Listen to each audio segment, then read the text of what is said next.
Welcome to the Bayou Country Music Association show presented to you by Southern Sound Outfitters. I'm your host Jacob, and today I'm joined by a man that's been making waves in country music, making people of the likes of Garth Brooks and Rolling Stone magazine come to his fruition, Mr. Randall King. How's it going, Randall?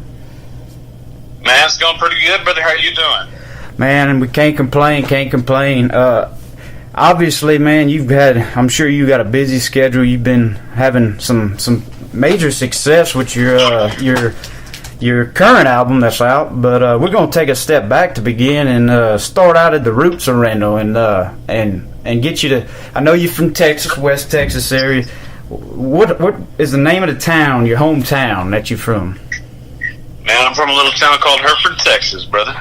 Hereford, Texas. That's Hereford, like the cows, huh? Yes, sir. Hereford Whiteface. It's named after the cow. Awesome. And you were, I'm going off of my research here, you are a born into a fourth generation hay hauler, truck driver, correct? Yes, sir. My daddy before him and his daddy before him they're all truckers, and I grew up pitching hay and riding the truck with my daddy when he was hauling cotton birds, man. But I chose music. Now, as growing up, what was some of your musical influences that you listened to, or that maybe your dad or your parents played that kind of molded you into the artist you are today? Yeah, man, I grew up listening to guys like Keith Whitley and Alan Jackson, George Strait, Merle Haggard. Hell, but I grew up listening to old school country too, man. Hank Williams, Lefty Frizzell, Conway, John Anderson. So I grew up listening to just straight, true traditional country music, and that was the influence on me, man. That definitely it shows in your sound, because if you think of traditional country sound, Texas, oozing. This guy's song and his sound just oozes that traditional. You call it neo-traditional country. I call it just good music, man, because you definitely good music. So back to the past. What age did you start writing or playing an instrument and saying I want to be an artist. I want to sing. I want to go and get on stage. Oh, man, I started playing. I was always singing. When I was a kid, man, and my dad said I'd never shut up, so he got me a guitar, and I was about first grade when I got my first guitar. Started taking lessons, and I just stuck to it, man. That's all I ever wanted to do, and got into college at Texas Tech. Was a business major, and I minored in music. And I decided to make music my major, and I switched from Texas Tech over to South Plains College in Levelland. Got a sound tech degree, and went and learned how to produce records. And I ended up producing my EP, and then that led me to producing my first record up here in Nashville. So, well, that's interesting, man. I didn't know that you had obviously a college degree in producing music. So you behind producing all of your music? Or at least have a hand in it? Absolutely, man. It's 100% self-produced. And I guess that's a testament to the music. It's so genuine and so original and true. You have your hands in writing and singing and producing, and it shows, man. It shows in everything. And so, you mentioned you got into it, and you went to school and ended up switching your major over and kind of got the know-how of how to do it and how to properly produce, much less sing and songwrite. So let's get into the songwriting part of it. Like, what age did you start writing songs? I wrote a little bit in high school, but nothing crazy. I really started writing songs in college. My freshman year of college, man, was when I really started breaking into songwriting, and I wrote a lot, man. I wrote a song almost every day when I was a freshman in college, and that just got me into it, and I never stopped from there. And eventually, you work as hard as you can at it. Always try to write the best song and get better and and you just keep on trucking, man. I mean, you've been doing that. And fast forward to 2016, you come out with an EP, 5-song EP, Another Bullet. What was going into that? Explain the production of that and the story behind that EP. Well, I guess honestly the difference in the two, the difference between the EP and the record. You know, the EP was produced in Texas. It was produced in Fort Worth with my original band, and the record was produced in Nashville, correct? The record was produced. I produced a record up in Nashville with studio musicians, but this one was the EP was produced. You know, we were just a young band, still playing the 3-hour sets. And had some growing pains.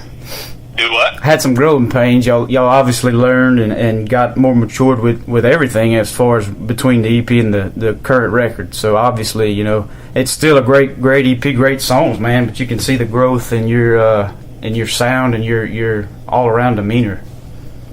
Yeah, thanks, man. Yeah, I mean, you know, the EP was we were just young green kids playing in, you know, dive bars, 3-hour sets, and I would take all the money that we were making in the sets and just put it towards that EP. And we went up to Nashville after doing all the pre-production back in Lubbock, just working on the songs and getting it the way I wanted it. And then we got in the studio and we just put it together piece by piece and dialed it in, man. Awesome.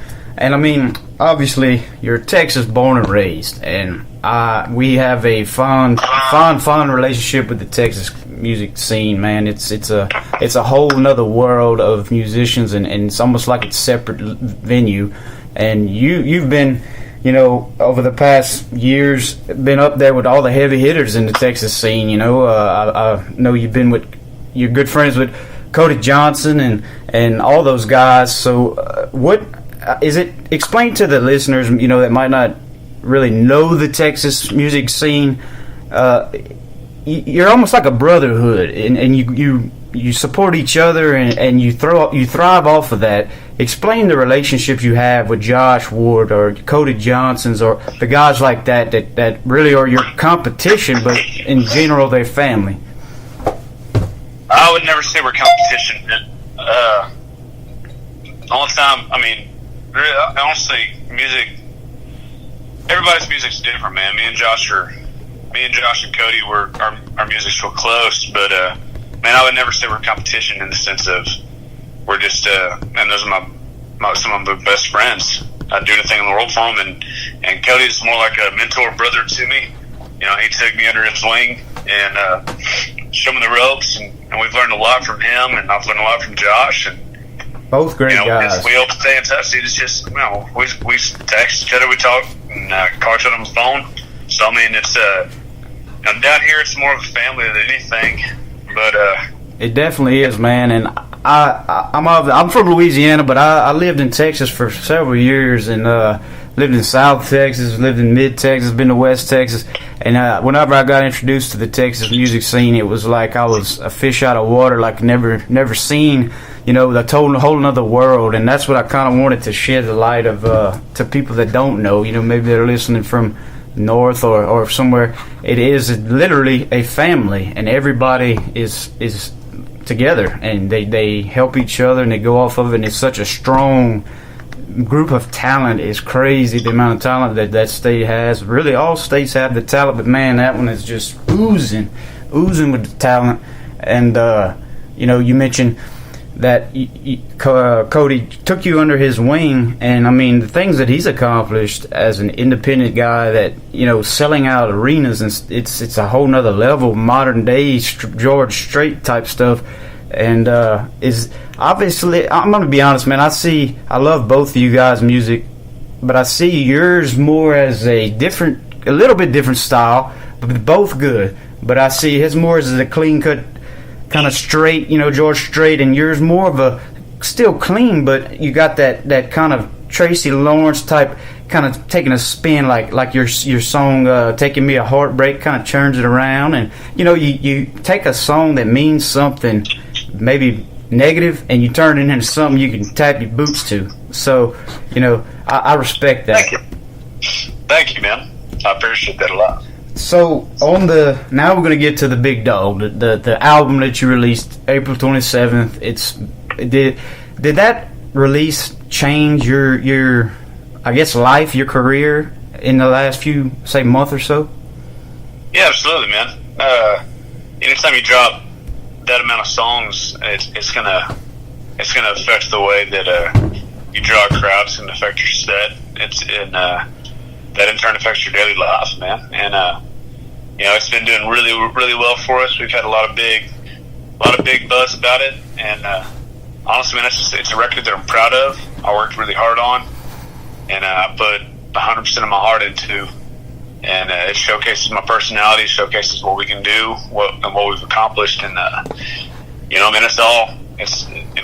it definitely shows. Blood built from there, so it definitely shows in the material, man. Because every time I listen to it, it's like I'm in a time machine back to the '90s country of old days, but yet it's a modern terminology, man. And I mean, you've gotten praised by one of the biggest names in my era of country, Garth Brooks, saying, everybody always asks me, who are the new people that you're looking at, up and coming guys? And he said, I'm going to tell you right now, this kid right here, Randall King, all I can say, sweet guy, good guy, hell of a writer, hell of a songwriter, an independent artist. He's not signed to a record label. This is what country music is all about for me. When you first seen that from Garth Brooks, what was your reaction? Man, it's truly an honor and blessing to be mentioned from by far the top acts and one of the top acts in country music, man. I mean, he's a stand-up guy, incredible person, incredibly humble, and just down to earth and genuine. And for him to say those things, man, it just meant the world to me, and a lot, man. Definitely. And also, I mean, you got praise from Rolling Stone magazine, and Rolling Stone is not really known for praising country artists, but I mean, this is your second, music out, your album, and they were putting you on here saying why you should pay attention. They labeled you as one of the top 10 country artists to pay attention to, and they put Randall King's true blue take on neo-traditionalist country music is no gimmick. It's the music he grew up with. And for King, life is all about laying down the embrace of your roots. They have Born in Amarillo, so we'll roll with that. Comes from 3 generations of West Texas hay farmers. We know it's 4, you said, and would likely follow the same path. He's not taking to singing at a young age. Though he fell in with songwriting frequently, the Blue Light in Lubbock, King sounds more like his heroes than his Texas country peers, and those icons have taken notice. And then they mentioned the Garth Brooks comment. So I mean, that's 2 big, huge, monumental, mentions right there from a guy that's also making history in the Texas community. So this is a big thing, man. Well, thank you. I appreciate that a lot, man. Yeah, Rolling Stone was very, very kind in that interview, man. They're great people, and man, you just gotta let the music speak for itself. I think it's speaking pretty well so far. It definitely is, man, and it's hard to pick a song off of there that you just like more than the other one. But you released "Tugging on My Heartstrings" before the album came out as a single, and it's been doing really well. It's been on our top 25 since it came out, and it ain't went nowhere. We've even had a few others of your singles bounce around with "Break It" and "Mirror Mirror." So. But we're gonna play for the people, tugging on my heartstrings, and I just wanted to see if you wanted to kind of bring it in and kind of explain maybe a little story about that song or how it was coming about. Yeah, man, I wrote that song with a guy named Anthony Smith, and if you know Anthony wrote songs like "Run" and "Cowboys Like Us" for George Strait. He had a killer record back in the day, and this little song on there called "If That Ain't Country." And Anthony's an incredible man, incredible guy. And we were sitting there, we were in the middle of writing a song, man. We got about verse and chorus of it done, and we were trying to scratch out the second verse and really tighten the song up in the chorus. And we sat there for about 4 hours, and we both finally just got wore out on it, and we walked away from it, and we went and got dinner. When we came back, I pitched him the song idea of Tugging on My Heartstrings, and it just worked, and we flowed well together on it, and we wrote that thing in about, I don't know, maybe an hour and a half, 2 hours, and it was the last song that I wrote before making the record, and it was the first song recorded. So, wow, that's an interesting twist. It was only right to make it the first. It was only right to make it the first single, man. There you go. Well, without further ado, guys and gals, we're gonna play y'all "Tugging on My Heartstrings" from Randall King's current album, self-named album. And without further ado,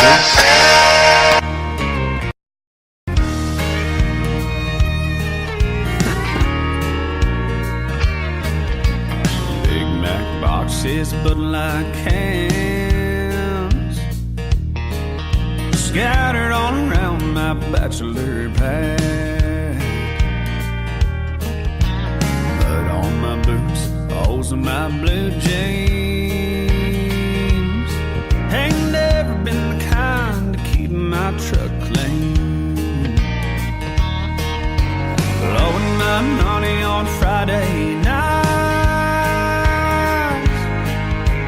waking up hurting from drunk bar fights. But she's tugging on my heartstrings. I don't like change, but she don't care. I'm getting up early, I'm combing my hair. I try to fight, but she don't fight fair. I hate, I like it, but man, I swear she's tugging on my heartstrings. I like to watch ESPN, all the Lifetime movies that never end. She even threw it out on all my redneck friends. On my man cave, she done caved in. Well, she's always right, I'm always wrong. I should be mad, but it turns me on. She's tugging on my heartstrings. I don't like change, but she don't care. I'm getting up early, I'm combing my hair.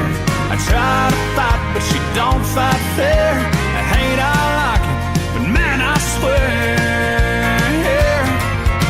she's tugging on my heartstrings. Yes, she is.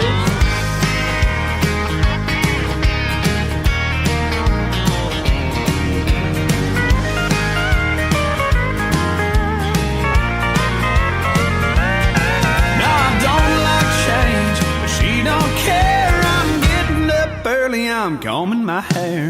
I try to fight, but she don't fight fair. I hate, I like it, but man, I swear she's tugging on my heartstrings.